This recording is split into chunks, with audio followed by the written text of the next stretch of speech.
Hey guys, here is lesson 6.4, common denominators and equivalent fractions. Our essential question for today is how can you rewrite a pair of fractions so that they have a common denominator? And we're already very familiar with this. We've talked about this in Math Moves and we talked about this in the last couple of lessons. So this is not something like super out of our knowledge base, but we're going to do a whole lesson on it to make sure we understand it completely. So Sarah planted 2 one-acre gardens. One had 3 sections of flowers and the other had 4 sections of flowers. She plans to divide both of the gardens into more sections so that they have the same number of equal-sized sections. How many sections will each garden have? So Sarah plans 2 1 acres and with 3 sections. So one of them had 3 sections and one of them had 4 sections. Our question is how many sections will each garden have if we have them with the same number of sections? It says you're going to use a common denominator. Everyone say common denominator. Or a common multiple of 2 or more denominators to write fractions that name the same part of a whole. So here is one of those gardens, the one that's broken up into 3 sections, and here's the one that's broken up into 4 sections. So they ask us to multiply the denominators to find a common denominator. So we're going to multiply 3, so we would have 1/3, we would have 1/4. So we're going to multiply our denominators together to see what our common denominator would be. So a common denominator of 3 and 4 is going to be 12. So write 1/3 and 1/4 as equivalent fractions using the common denominator. All right, so remember, when we do that, we have to figure out what can I multiply by 3 that's going to give me 12. So if I multiply 3 times 4, that would give me 12. And then whatever I do to my bottom, I have to do to the top. So now I have 1 times 4 is 4. So our equivalent fraction would be 4/12. And then the same thing with the 4. We're going to multiply that by whatever it is to get 12. So we know that we multiply 4 by 3. So that gives me 12. And then multiply our numerator by the same number. 1 times 3 equals 3. So our equivalent fraction would be 3/12. So both gardens are going to have 12 sections. Okay. Another way we could do this is to use a list, and I think I've mentioned this before. I might have mentioned it on a one-on-one lesson with a couple of you. But when you do this, you're going to list the multiples of 3 and 4 to figure out which one is going to be the smallest thing that they have in common. So I'm going to list 3, 6, 9, 12, 15, 18, 21, 24. Okay, I'm just skip counting by 3s, and I'm going to do the same thing for 4. I have 4, 8, 12, 16, 20, 24, 28, 32. Now, what do both the 4 and the 3 have in common? Well, both of them have 24 that are the same, and both of them have 12. Okay, but when we do this, we always want to find whatever it is that's going to be the smallest. That way, when we reduce our fraction, there's less that we have to actually reduce. So we're going to go again with 12. So I know that it's going to be the same thing as we did earlier. We would multiply our bottom times 4 to get 12, multiply the numerator by 4 to get 4. And multiply our denominator by 3 to get 12, multiply our numerator by 3, which is 3/12. So both gardens can have 12 sections, or the other one was 24 sections. Okay, either one of those would work. Like I said, normally you're going to go with the smallest one just because most of the time they're going to ask you to reduce it, and if you have a 24 and a 12, it's going to be easier to reduce a 12 than 24. All right, let's flip to the back of this page and look at these examples. It says the least common denominator. Find the least common denominator of 2 or more fractions by finding the least common multiple of 2 or more fractions. So let's go ahead. It says find the least common denominator for 3/4 and 1/6. Use the least common denominator to write an equivalent fraction for each fraction. So let's list the non-zero multiples of the denominators. Find the least common multiple. So let's skip count by 4s basically is what we're doing when we're finding multiples. So we have 4, 8, 12, 16, 20, 24, 28. And I could keep going on and on and on, but I'm just going to stop at 28.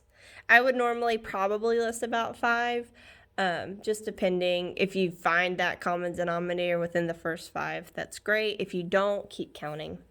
All right, so then multiples of 6, you would have 6, and then 12, and then 18, and then 24, and then 30, and then 36. So they listed the first 6 of them. So the least common denominator of 3/4 and 1/6, let's look. They both have 12 in common, and that would be the smallest one they have in common. They also have 24 in common, but that's not the smallest number that they have in common. It would be 12, so we would write 12 as our answer. Now what they want us to do, the second part, is to use the least common denominator and write an equivalent fraction. Write an equivalent fraction for each fraction. All right, so we have 3/4 and we have our 12 that we're making our denominator. So we know we have 4 times 3 is 12.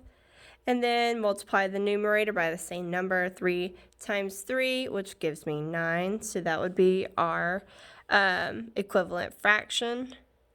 And then let's do the same thing for the bottom one. We would multiply 6 times 2 to get 12, and 1 times 2 gives me 2. So that would be our equivalent fraction, 1/6 or 2/12. So 3/4 can be rewritten as 9/12. And 1/6 can be rewritten as 2/12. Okay. All right, go down to the share and show. It says find the common denominator for 1/6 and 1/9. Rewrite the pair of fractions using the common denominator. Multiply the denominators. A common denominator of 6 and 9 is. So when we multiply the denominators, what's our common denominator of 6 and 9? So that would be 6 times 9, which gives me 54. And then rewrite the pair of fractions using the common denominator. So they want us to do it specifically this way. So we're going to rewrite it as 54. And I know I'm going to multiply my 6 times 9 to get 54. So I multiply the top by 9. So 1 times 9 is 9. Same thing for this one. 9 times 6 equals 54. And then multiply my numerator by 6, which gives me 6. So that would be our answer for those. The next one, use a common denominator to write an equivalent fraction for each fraction. All right, so now we have to find a common denominator with 3 and 5. So if we wanted to, we could list out our multiples. So we have 3, 6, 9, 12, 15, 18, 21. Then we have 5, 10, 15, 20. Now you already know that I have 15 in common, and that would be the smallest one. So we would write our common denominator as 15. And then they want us, because there's 2 parts, they want us to write an equivalent fraction for each fraction. So they want us to tell what is an equivalent fraction to 1/3. So if our denominator is 15, so we would multiply 3 times what to get 15? 3 times 5, and we would do the same thing to our numerator. So I have 15, and that would be 5, so 5/15 would be 1.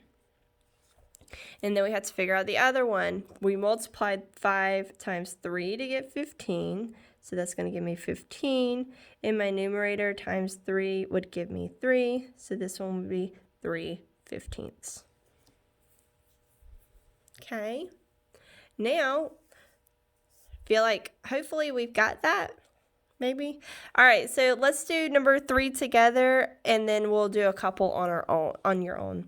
All right, so now I have 3 and 9. If I list out my multiples of 3 and 9, I have 3, 6, 9, 12, 15, and then I have 9, 18, 27. I already know that my smallest one they have in common is 9. That's my common denominator. So now let's make common denominators.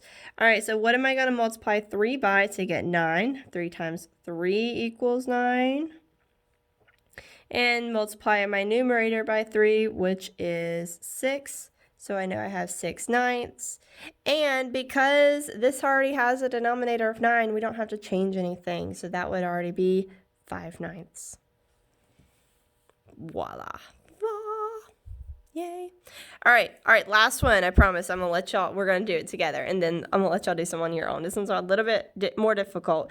All right, so this one we have 9 and 15. So I'm gonna list out my factors of 9 and 15. So I have 9 and 15 down here. So I'm gonna list 9, then 18, then 27, then 36, then 45, then 64, and I'm going to stop and see if we can do anything.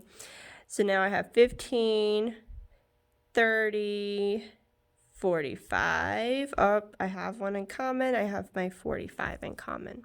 So I know my common denominator would be 45.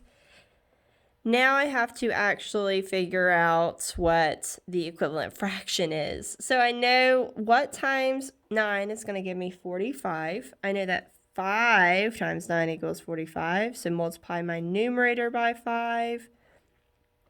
So 2 times 5 is going to give me 10. So that would be 10 45ths. And the same thing with this side. 15 times what gives me 45? Well, let's see, 1, 2, 3 right here. So 15 times 3 times 3, and that would give me 3/15. So that would be my equivalent fraction. 3, not 15ths, 45ths, sorry. Now, something you could have also done for this one, if you're just finding the equivalent fraction, you could have multiplied 9 times 15. But like I said, that's going to give you a much bigger number than 45. So you could do it either way. You would still get an equivalent fraction. All right, so let me let you do a couple on your own. So I want you to pause the video, and then you're going to check your work. This one, remember, you're doing the same thing you just did for the last one. You find your least common. Actually, this one is least common, so we want to find the smallest. Okay, and then find the 2 equivalent fractions. So pause it and work it out. All right, here is number 5. Your least common denominator should be 8. You should have 2 8s and 3 8s. All right, so hopefully you got it. If not, go back and check your work. All right, let's look at number 6. Go ahead and do number 6 on your own. Pause the video and check your work. All right, you should have gotten 24 as your least. Remember, you're finding the smallest one they have in common. And then 22 24ths and 15 24ths. All right, last one you're going to do on your own. Pause the video and check your work. All right, here you go. Your least common denominator for this one was actually 30. You multiplied 6 times 5 together to get 30. So then your equivalent fractions would be 24 30ths and 5 30ths. All right, so now what I want you to do is I want you to do these on your own. So I want you to do number 8, 9, 10, 11, 13, 15, 17, flip, 23, 24. Okay, so do those last 2 on the bottom. More than likely, they are going to be on your test, your lesson check, so make sure you get them done. All right, guys, if you have any questions, make sure you come and ask. If you don't have any questions, make sure you do your lesson check. Have a great day, guys.